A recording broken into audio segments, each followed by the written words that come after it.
오늘 우리에게 주신 하나님의 말씀 구약 성경 832페이지 시편 42편 1절에서 5절까지 봉독해 드리겠습니다. 제가 읽어드릴 때 우리 개인과 가정과 공동체에 주신 하나님의 음성으로 들으시고 보시기를 바랍니다. 시편 42편 1절입니다. 고라 자손의 마스길 인도자를 따라 부르는 노래. 하나님이여 사슴이 시냇물을 찾기에 갈급한같이 내 영혼이 주를 찾기에 갈급하니이다. 내 영혼이 하나님 곧 살아계신 하나님을 갈망하나니 내가 어느 때에 나아가서 하나님의 얼굴을 배울까? 사람들이 종일 내게 하는 말이 내 하나님이 어디 있느냐 하오니 내 눈물이 주야로 내 음식이 되었도다. 내가 전에 성의를 지키는 무리와 동행하여 기쁨과 감사의 소리를 내며 그들을 하나님의 집으로 인도하였더니 이제 이 일을 기억하고 내 마음이 상하는도다. 내 영혼아 네가 어찌하여 낙심하며 어찌하여 내 속에서 불안해하는가? 너는 하나님께 소망을 두라. 그가 나타나 도우심으로 말미암아 내가 여전히 찬송하리로다. 아멘. 성경을 열면 기적이 열립니다. 모든 성경 이야기에는 하나님의 법, 하나님의 긍휼과 하나님의 사랑이 들어 있습니다. 여러분 혹시 이런 경험 해보신 적이 있으십니까? 분명히 내가 하나님을 믿고 있는데 마음이 무너져 내릴 때가 있습니다. 예배를 드리는데도 눈물이 나고 기도를 하는데도 답답하기도 하고 찬양을 부르는데도 때로는 이런 가슴 한쪽이 텅 빈 것 같은 그런 날들이 있습니다. 겉으로는 괜찮아 보이는데 속은 전혀 괜찮지 아니한 것입니다.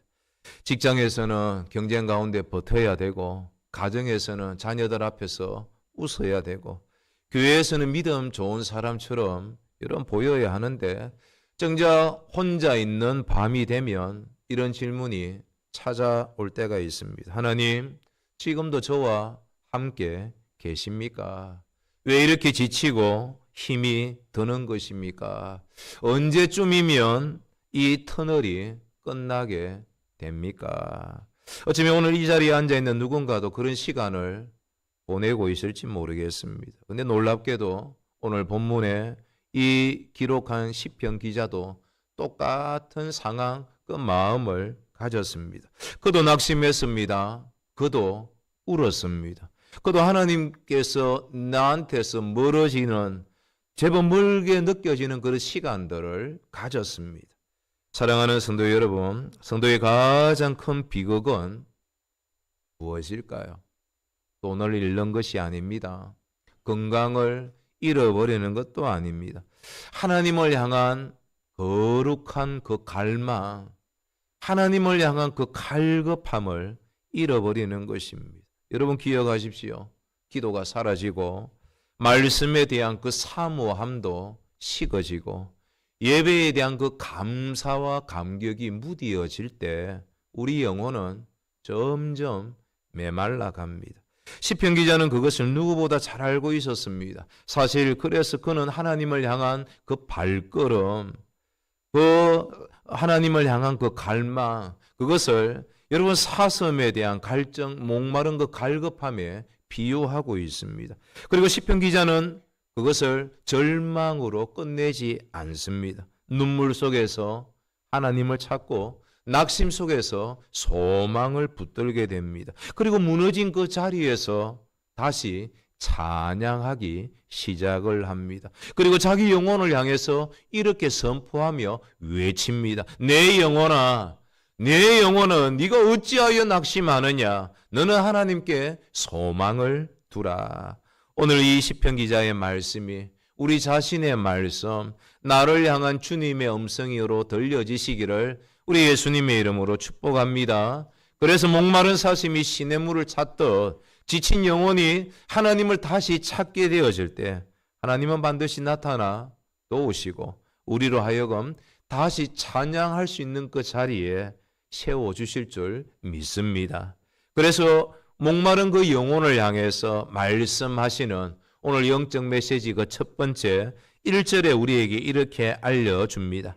1절 말씀 한번 천천히 선포하시면서 읽어볼까요? 시작.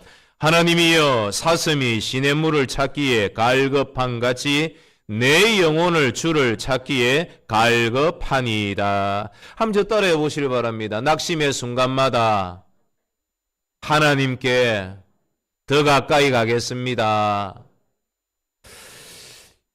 이런 본문은 사슴의 모습으로 성도의 그 갈증난 힘든 모습을 비유합니다. 광야에서 목이 마른 그 사슴은 다른 것을 찾지 않습니다. 풀도 아니고 그늘도 아닙니다. 오직 물 하나만을 찾습니다. 왜냐하면 그 물이 바로 생명이기 때문입니다. 시편 기자는 지금 자신의 그 영혼이 바로 사슴과 같다고 말합니다. 그는 하나님이 필요했습니다. 그것도 조금 필요한 정도가 아니라 하나님이 없이는 살 수가 없습니다. 난 하나님이 없으면 살 수가 없는 그 상태를 표현합니다. 근데 흥미로운 그 사실이 있습니다. 이 갈증이 평안한 평화의 그 시절이 아니라 힘들고 어려운 고난의 그 시절에 나타났다는 것입니다. 그렇습니다. 신앙은, 우리의 믿음은요, 하나님을 삶의 장식품으로 두는 것이 아니올시다. 평안할 때, 기쁠 때 요 정도쯤이면 되겠지 하는 삶의 그 장식품으로 신앙을, 믿음을 하나님께서 우리에게 선물로 주신 것이 아닙니다. 하나님을 생명의 근원으로, 하나님이 아니면 내가 절대로 살 수 없습니다 하는 그 믿음으로 우리에게 주님을 모시고 살아가라고 말씀하고 있습니다. 그래서 우리는 종종 고난이 오면 하나님과 멀어진다고 생각을 합니다. 근데 성경은 정반대를 우리에게 보여주십니다. 여러분, 하나님께서는 때로 우리의 영혼을, 내 영혼을, 잠자고 있는 내 영혼을 깨우시기 위해서 어려운 거, 힘든 거, 광야를 허락하십니다. 왜냐하면 우리의 본성은요, 힘들면 하나님에게서 멀어지려고 합니다. 기도하지 않습니다. 예배하지 않습니다. 말씀도 읽지를 않습니다. 그리고 혼자 그냥 견디려고 합니다. 그럼 오늘 시편 기자는 정반대의 길을 우리에게 보여줍니다. 그는 낙심할수록 하나님을 찾습니다. 눈물이 많을수록 하나님을 더 찾습니다. 외로울수록 하나님만 바라봅니다. 여러분, 이것이 바로 믿음의 길이자 성도의 길입니다. 여러분, 이스라엘 백성도 광야에서 하나님을 만났습니다. 모세도 광야에서 그 뜰기나무 앞에서 부르심을 받았습니다. 40년 동안 포기하고 녹이 슬고 이제는 다 끝났다고 하는 그 80세 때에 하나님의 부르심을 광야에서 받습니다. 다윗도 광야에서 하나님을 더 많이 경험하고 더욱 가까이 알게 되었습니다. 예수님도 공생애를 시작하시기 전에 광야로 나가셨습니다. 여러분, 그래서 광야는 분명 고통의 장소입니다. 목이 마른 장소입니다. 하지만 동시에 하나님을, 살아계신 그 하나님을 깊이 만날 수 있는 절대적인 장소입니다. 왜냐하면 우리의 힘이 무너질 때, 나의 이성, 나의 계획, 모든 것이 무너지게 될 때 바로 비로소 하나님의 그 은혜를 깊이 바라보게 되기 때문입니다. 신명기 8장 3절은 우리에게 이렇게 말씀해 주고 있습니다. 너를 낮추시며 너를 줄이게 하시며 또 너도 알지 못하며 내 조상들도 알지 못하던 만나를 내게 먹이신 것은, 같이 읽어볼까요? 사람이 떡으로만 사는 것이 아니요 여호와의 입에서 나오는 모든 말씀으로 사는 줄을 네가 알게 하려 하심이니라. 여러분, 사람이 떡으로만 사는 것이 아니다. 하나님의 말씀으로 사는 줄을 알게 하시려고 4시간 아닙니다. 4주간도 아닙니다. 4달도 아니고 40년 동안 훈련시키신 것입니다. 사랑하는 성도 여러분, 광야를 지났던 그 이스라엘 백성처럼 우리의 영혼도 메마를 때가 있습니다. 기도가 되지 않을 때도 있고요. 눈물밖에 나오지 않을 때도 있습니다. 그러나 그때 기억하십시오. 바로 그때가, 바로 그 시간이 하나님을 가장 깊이 여러분 찾을 때고 내가 만날 때인 것입니다. 그래서 병이 들었을 때 더 기도하십시오. 사업이 어려울 때 더 예배하십시오. 관계가 힘들어질 때 여러분 더욱 말씀 앞에 서십시오. 왜냐하면 하나님은 건강할 때만 필요하신 분이 아니라 가장 힘든 그 순간, 바로 그 시간에 더욱 필요하신 분이기 때문입니다. 그래서 수많은 성도들이요, 고난 속에서 만났던 그 하나님을 경험하고 놀라운 간증을 합니다. 그때는 너무 힘들었습니다. 너무너무 괴로웠습니다. 하지만 고난이 내게 유익이 되었습니다. 하나님을 가장 깊이 만났던 시간이었습니다. 고백하는 것, 간증을 합니다. 여러분, 고난이 축복은 분명 아닙니다. 그러나 하나님은 그 고난까지도 사용하셔서 우리를 더 깊은 은혜의 그 자리로 인도해 가십니다. 그래서 낙심이 찾아오면 이런 도망가지 마십시오. 기도의 그 자리로 힘들지만 나아가십시오. 내가 믿음이 성장한지 성숙한지 아는 것은 간단합니다. 고난이 찾아오고 어려움이 있으면 도망하고 회피하는가? 힘들지만 기도의 그 자리로 내가 나아가는가? 여러분, 하나님께 나아가십시오. 주님은 목마른 그 영혼, 갈급해서 찾아오는 그 영혼을 결코 외면하지 않으십니다. 그런데 세상은 우리의 그 목마름을 다른 것으로 채우라고 합니다. 돈으로 채우라고, 성공으로 채우라고, 사람의 그 인정으로 채우라고 합니다. 그러나 영혼의 그 갈증은 그것으로 채워지지 않습니다. 오직 하나님 한 분만으로 채워질 수가 있습니다. 그래서 예수님은 우리에게 분명히 말씀하십니다. 누구든지 목마르거든 내게로 와서 마시라. 성도 여러분, 지금 힘드십니까? 사람 때문에 혹시 낙심하셨습니까? 그렇다고 하면 세상을 향해서 달려가지 마시고 주님께로 달려가십시오. 그래서 고난은 하나님에게서부터 멀어지는 이유가 아니라 하나님께 가장 가까이 가는 기회가 되어야 하는 것입니다. 그래서 가장 중요한 그 메시지, 목마른 영혼은 결국 하나님을 찾습니다. 아니, 하나님께서 그를 만나 주시는 것입니다. 왜냐하면 하나님을 찾는 자는 결코 하나님에게서 버림받지 않기 때문입니다. 여러분 기억하십시오. 하나님 없는 그 성공은 여전히 공허합니다. 하나님이 없는 그 풍요는요, 여전히 목마릅니다. 하나님이 없는 그 기쁨 절대 오래 가지 못하는 것입니다.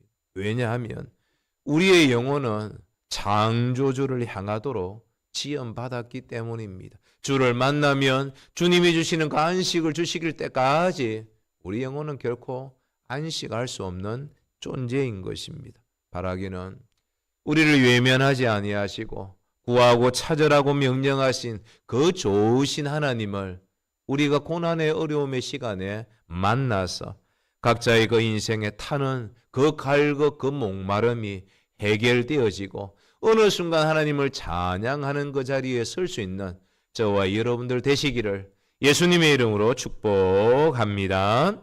목마른 영혼을 향해서 말씀하시는 오늘 메시지 그 두 번째는 5절 전반절에 나옵니다. 5절을 말씀 한번 같이 읽어보실까요? 시작. 내 영혼아, 네가 어찌하여 낙심하며 어찌하여 내 속에서 불안해하는가? 너는 하나님께 소망을 두라. 그가 나타나도심으로 말미암아 내가 여전히 찬송하리로다. 한번 저 따라해 보시길 바랍니다. 자신의 영혼에게 복음을 선포하십시오. 여러분, 복음은요, 다른 이들에게 선포하는 것이 아닙니다. 먼저 자신에게 선포해야 됩니다.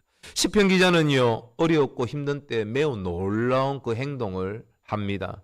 그는 자기 영혼과 자기 마음과 대화를 합니다.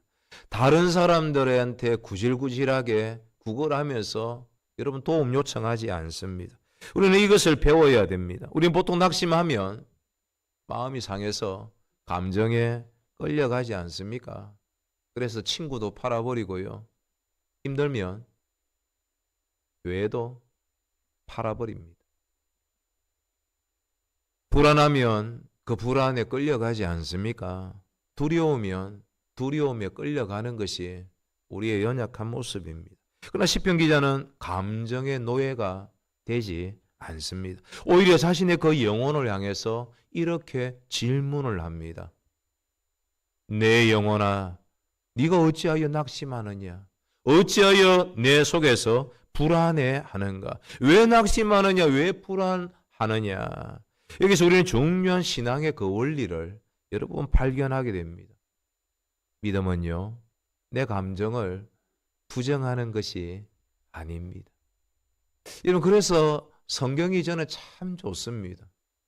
우리의 믿음을, 감정을 애써 숨기면서 너는 강해야 돼, 넌 담대해야 돼, 이것만 이야기하지 않습니다. 우리의 감정을 솔직하게 하나님 앞에서 가져가는 것, 여러분 이것이 바로 믿음의 첫 번째 모습입니다. 그래서 시편 기자의 어떤 고백들을 보면요, 원수를 하나님께서 혓바닥을 뽑아 주십시오, 다리를 분질러 주십시오, 자신의 그 감정을 하나님 앞에 그냥 직설적으로 그렇게 표현하게 됩니다. 그래서 눈물도 인정을 합니다. 내가 가지고 있는 그 상처도 내려놓습니다. 그러나 거기서 멈추지 않습니다. 그 모든 것을요, 하나님께 가져갑니다. 근데 많은 사람들이 낙심 자체를, 절망 그 자체를 죄라고 생각합니다. 성경은 그렇게 말씀하지 않습니다. 낙심할 때 있습니다. 절망할 때 분명히 있습니다. 하지만 그 낙심과 절망보다 더 위험한 것은 내가 하나님 없이 낙심하고 절망하는 것입니다. 여러분, 엘리야도 낙심했습니다. 예레미야도 낙심했습니다. 욥도 그렇습니다. 심지어 바울도 고난이 힘에 지나도록 심해서 내가 살 소망까지 끊어졌다고 말을 합니다. 고린도후서 1장 8절에 보면 형제들아, 우리가 아시아에서 당한 환난을 너희가 모르기를 원하지 아니하노니, 같이 읽어볼까요? 힘에 겹도록 심한 고난을 당하여 살 소망까지 끊어지고. 여러분, 고난이 너무 힘에 겨워서 내가 살아갈 그 소망까지 끊어질 때 여러분, 믿음의 선진들에게 있었습니다. 그러나 그들은 그 상황에 굴복하지 않았습니다.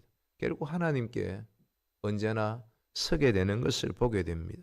그래서 감옥 안에서도 할 수 없는 일, 그 빌립보 감옥에서 찬양합니다. 기도의 목소리를 높였습니다. 성도 여러분, 낙심은 믿음이 없는 것 증거가 아닙니다. 오히려 내가 낙심하면서도 하나님께 돌아가지 않는 것, 하나님만을 바라보지 않는 것, 그게 바로 문제인 것입니다. 특히 오늘날 많은 성도들이 영적인 그 싸움에서 지고 지치는 그 이유는 무엇입니까? 자기 마음의 소리를, 자기 안에 있는 낙심과 그 절망의 소리를 너무 많이 듣기 때문입니다. 사탄은 끊임없이 우리에게 말합니다. 너는 안 될 거야. 너 실패해서 하나님 너는 너를 포기하셨어.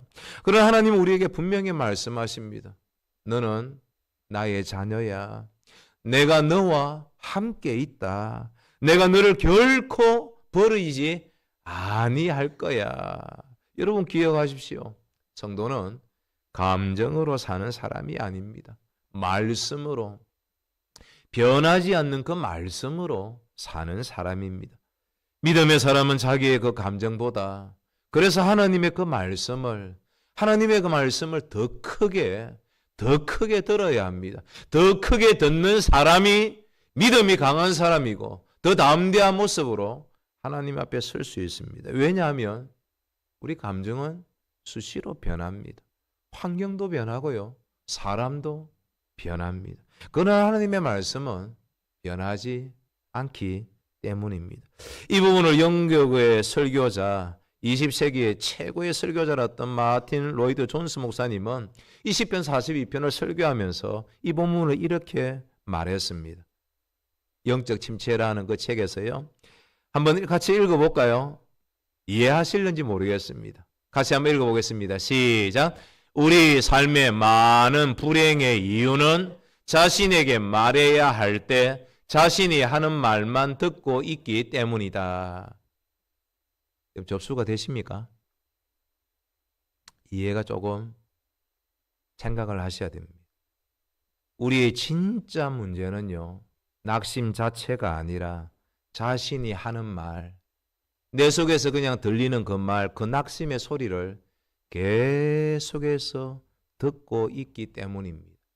자신에게 선포해야 될 때, 내가 내 영혼에 대해서 내 영혼아 네가 왜 낙심하느냐, 내가 왜 하나님이 없다고 그렇게 말하느냐 하는 그때 자신에게 선포해야 되는 하나님의 그 음성은 듣지 못하기 때문입니다. 시편 기자는 낙심의 소리를 듣고만 있지 않았습니다. 오히려 자기 영혼 그 마음에게 하나님의 그 말씀을, 하나님의 말씀을 들려줍니다. 내 영혼아, 내 영혼아, 하나님께 소망을 두라 명령하고 있는 것입니다. 그러나 우리는 반대로요, 사탄이 주는 그 낙심의 말을 너무 쉽게 자신에게 계속해서 들려주도록 말하도록 내버려 두고 있지는 않을까요? 너는 안 될 거야. 이번에도 실패할 거야. 너를 정말로 하나님께서 돌보실까? 이 문제는 절대로 해결할 수가 없어. 우리는 의외로 이런 잘못된 생각들과 여러분 수없이 맞서지 않고요, 하나님의 말씀으로 대화하지 않고 그냥 순순히 그냥 받아들입니다. 근데 오늘 시편 기자는요, 그렇게 하지 않았습니다. 기자는 자신의 그 영혼을 향해서 선포합니다. 아니, 설교하고 있습니다. 내 영혼아, 내 영혼아, 왜 낙심하느냐? 왜 불안해하느냐? 하나님을 바라보라. 하나님을 바라보라. 하나님께 소망을 두라. 선포합니다. 여러분, 자기 마음의 소리를 듣는 그 사람에게 하나님의 그 말씀을 자기 마음에 들려주는 그 사람, 그렇게 선포함을 설교하는 사람, 그게 바로 믿음의 사람인 것입니다. 성도 여러분, 혹시 지금 마음이 무너져 있지는 않습니까? 눈물이 있고 기도보다 한숨이 혹시 많아졌습니까? 그렇다고 하면 하나님께 숨기지 마시기를 바랍니다. 있는 그대로 나오십시오. 하나님은 강한 척 하는 그 사람보다 솔직하게 우는 그 사람, 하나님 하면서 우는 그 한 사람의 그 눈물을 여러분 받으십니다. 그리고 병에 그것을 모아두신다고 말씀하십니다. 상한 심령을 멸시하지 않으시는 하나님께 여러분들의 그 마음을 여러분 맡기십시오. 그래서 여기 너는 하나님께 소망을 두라. 소망을 두라는 그 소망은 그냥 막연한 그 기대가 아닙니다. 반드시 이루실 그 하나님, 그 하나님을 신뢰하는 믿음의 결정체가 됩니다. 그래서 신앙은 우리의 감정보다 하나님의 그 언약을 더 신뢰하는 것입니다. 하나님은 우리의 감정에 따라 여러분 존재하시는 분이 아닙니다. 언약을 따라서 말씀을 따라 신실하게 역사하시는 분이십니다. 여러분 기억하십시오. 그래서 오늘 본문의 그 핵심은요, 사실 목마른 사슴 그 갈증이 아니올시다. 환경도 사람의 그 평가도 바라보지 않습니다. 오직 하나님만을 바라보는 것. 왜냐하면 하나님은 신실하신 언약의 하나님이시기 때문입니다. 여러분, 이스라엘이 광야에서 그토록 불순종할 때에도 하나님은 매일마다 만나를 내려주십니다. 저 같으면 한 3일 정도 안 내려가지고 좀 고생시키실 법도 한데 매일마다 만나는 그래도 내려주십니다. 홍해 앞에서 두려워할 때도 길을 열어주십니다. 바벨론 포로가 되었을 때도 회복을 먼저 약속을 해주십니다. 그리고 마침내 예수 그리스도를 이 땅에 보내셔서 구원의 그 언약을 완성하셨습니다. 그래서 성도의 그 소망은요, 상황이 아니라 사람이 아니라 바로 하나님인 것입니다. 여러분의 재정이 무너질 수도 있고 건강이 분명 흔들릴 수도 있습니다. 관계가 아플 수도 있습니다. 나의 그 계획이, 미래의 그 청사진이 사라지고 실패할 수도 있습니다. 하지만 한 가지 분명한 것은 하나님은 변하지 않으십니다. 하나님은 변하지 않으십니다. 할렐루야. 여러분, 이것이 우리가 이 땅에서 굳게 설 수 있는 분명한 이유가 됩니다. 하나님이 변하지 않으시기에 우리의 소망도요, 우리의 믿음도 사라지지 않고 흔들리지 않습니다. 바라기는 하나님께 자신을 맡기며 자신의 그 영혼에게 복음을, 이런 말씀을 선포했던 그 시편 기자의 그 아름다운 믿음의 신앙이, 그래서 낙심한 우리 영혼이 말씀을 선포하면서 우리 자신을 통해서 다시 일어설 수 있는 저와 여러분들 되시기를 예수님의 이름으로 축복합니다. 목마른 영혼을 향해서 말씀하시는 메시지 마지막은요, 5절 하반절에 이렇게 알려줍니다. 같이 한번 읽어봅니다. 5절요. 내 영혼아, 네가 어찌하여 낙심하며 어찌하여 내 속에서 불안해하는가? 너는 하나님께 소망을 두라. 그가 나타나 도우심으로 말미암아 내가 여전히 찬송하리로다. 한번 저 따라해 보시기를 바랍니다. 하나님의 때를 기다리며 여전히 찬양하겠습니다. 여러분, 여전히 찬송하며 찬양하는 것은 결코 쉬운 일이 아닙니다. 하나님의 때를 기다리는 사람만이 할 수 있습니다. 오늘 이 메시지가 바로 오늘 본문의 여러분 하이라이트 절정입니다. 시편 기자는 아직 문제가 해결되지 않았습니다. 환경도 그대로고 눈물도 그대로 나옵니다. 사람의 그 조롱도 그대로입니다. 근데 그는 이렇게 말합니다. 내가 여전히 찬송하겠습니다. 여러분, 이것이 바로 믿음입니다. 이것이 바로 신앙입니다. 여러분, 세상은 결과를 보고 찬양하죠. 하지만 믿음은 하나님을 먼저 보고 찬양을 합니다. 세상은 문제가 해결되어지면 기뻐합니다. 하지만 믿음은 하나님께서 나의 그 자리에 함께 계시면, 함께 하시면 그냥 기뻐하는 것입니다. 특별히 본문에 이렇게 말합니다. 그가 나타나 도우심으로 말미암아. 여기서 핵심은 나타나. 여러분, 하나님은 살아계신 하나님이십니다. 할렐루야. 역사 속에서 개입하시는가 하나님, 자기 자녀를 결코 외면하지 않으시는 하나님입니다. 아브라함의 그 모리아 산에도 이삭 앞에 나타나십니다.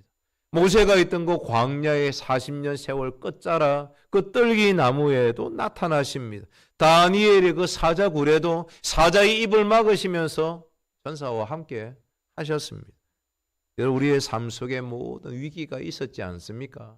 그 위기들마다 나도 모르지만 하나님은 언제나 임마누엘로 함께 하신 것입니다. 여러분, 십자가의 그 절망, 그 마지막 이후에 제자들에게, 뿔뿔이 흩어진 그 제자들에게 부활의 그 영광의 몸으로 나타나십니다. 그리고 오늘도 자기 백성의 그 삶에 나타나십니다. 평안이 없는 우리에게 평강이 너희에게 있을지어다. 제자들에게 나타나신 것처럼 오늘 우리에게도 함께 하십니다. 우리는 종종 왜 하나님은 왜 이렇게 늦으십니까? 이 타이밍에 하나님이 일하셔야 되는데 그렇게 질문할 때가 있습니다. 그러나 하나님은 결코 여러분 늦지 않으십니다. 가장 좋은 시간, 가장 합당한 하나님의 그 때에 일하십니다. 오빠 나사로를 먼저 보낸 마리아와 그 마르다, 예수님이 분명 늦게 오셨다고 생각했습니다. 그러나 예수님은 나사로를 나흘 만에 살리심을 통해서 더 큰 영광을 나타내셨습니다. 여러분, 형제들에게 인신매매 당해서 애굽으로 팔렸던 그 10대의 요셉, 여러분, 총리가 되기까지 무려 13년의 그 세월 동안 이해할 수 없는 그 일들이 순간순간 일어났습니다. 그러나 하나님은 바로 그 시간, 그 환경을 통해서 애굽을 또 살리고 자기 민족도 살리는 위대한 그 지도자로 하나님께서 세우셨습니다. 여러분, 그래서 성도의 삶에는 우연이라는 것은 없습니다. 기억하십시오. 모든 상황 속에서 하나님은 지금도 일하고 계십니다. 지금은 보이지 않을 수도 있습니다. 지금은 이해되지 않을 수도 있습니다. 요셉이 그 감옥 속에서 얼마나 눈물을 흘렸을까요? 지금은 눈물만 흐를 수도 있습니다. 그러나 반드시 기억하십시오. 하나님은 여전히 지금도 일하고 계십니다. 그리고 반드시 어느 순간 나타나 도우십니다. 왜냐하면 하나님의 시간은요, 가장 정확하기 때문입니다. 그래서 우리는 절망이 아니라 소망을 선택합니다. 쉽게 포기하는 것이 아니라 기다림을 선택하고, 쉬운 원망과 불평이 아니라 하나님을 도리어 찬양하는 그 일을 선택해야 하는 것입니다. 이게 쉬울까요? 어려울까요? 쉬우면, 그게 자연스럽게 이루어지는 일이라고 하면 시편 42편을 기록할 필요가 없습니다. 기록할 필요가 없습니다. 내 영혼아, 네가 어찌하여 낙심하며 어찌하여 내 속에서 불안해하는가? 그 낙심과 불안이 찾아올 때마다 바라기는 다시 하나님을 소망하며 찬양할 수 있는 그 주의 백성들이 되기를 우리 예수님의 이름으로 축복합니다. 말씀했습니다. 시편 기자는 우리에게 지금도 선포합니다. 인생에는 낙심이 있어, 눈물이 있을 때가 있어, 설명할 수 없는 그 고난이 있다라는 것을 솔직하게 우리에게 알려줍니다. 그러나 그것이 끝이 아니라는 것, 목마른 그 영혼이 되었을 때 그 광야에서 하나님을 찾아야 된다라는 것, 그래서 낙심한 그 영혼은 하나님께 자신을 맡깁니다. 소망하기에 그 영혼은 다시 주를 찬양합니다. 그리고 그 모든 과정 속에서 하나님은 자기 백성을 결코 버리지 아니하심을 경험케 합니다. 혹시 지금 저와 여러분의 영혼이 메말라 있지는 않습니까? 기도의 자리는 앉아 있는데 기도가 잘 되지 않고 있지는 않습니까? 혹시 하나님이 보이지 않는 것처럼 느껴지지는 않습니까? 오늘 시편 기자와 함께 다시 고백하시기를 바랍니다. 하나님이여, 내 하나님이여, 사슴이 시냇물을 찾기에 갈급한 같이 내 영혼이, 나의 영혼이 주를 찾기에 정말 갈급합니다. 그 갈급함, 내 자신의 영혼을 향해서 선포하십시오. 어느 순간 내 영혼아, 내 영혼아, 하나님께 소망을 두라. 왜냐하면 우리 하나님은 지금도 살아계시고 지금도 일하고 계시고 지금도 나타나 도우시는 좋으신 진실하신 하나님이시기 때문입니다. 눈물이 있어도 기도하십시오. 상처가 있어도 예배하시고 낙심이 와도 소망 가운데 그 자리를 할 수만 있으면 굳세게 지키십시오. 그리고 믿음으로 선포하십시오. 그가 나타나 도우심으로, 그가 나타나 도우심으로 말미암아 내가 여전히 찬송하리로다. 이 시편 기자의 위대한 신앙의 그 고백이 저와 여러분의 고백, 아니 우리 자녀들의 그 위대한 고백이 되시기를 예수님의 이름으로 축복합니다.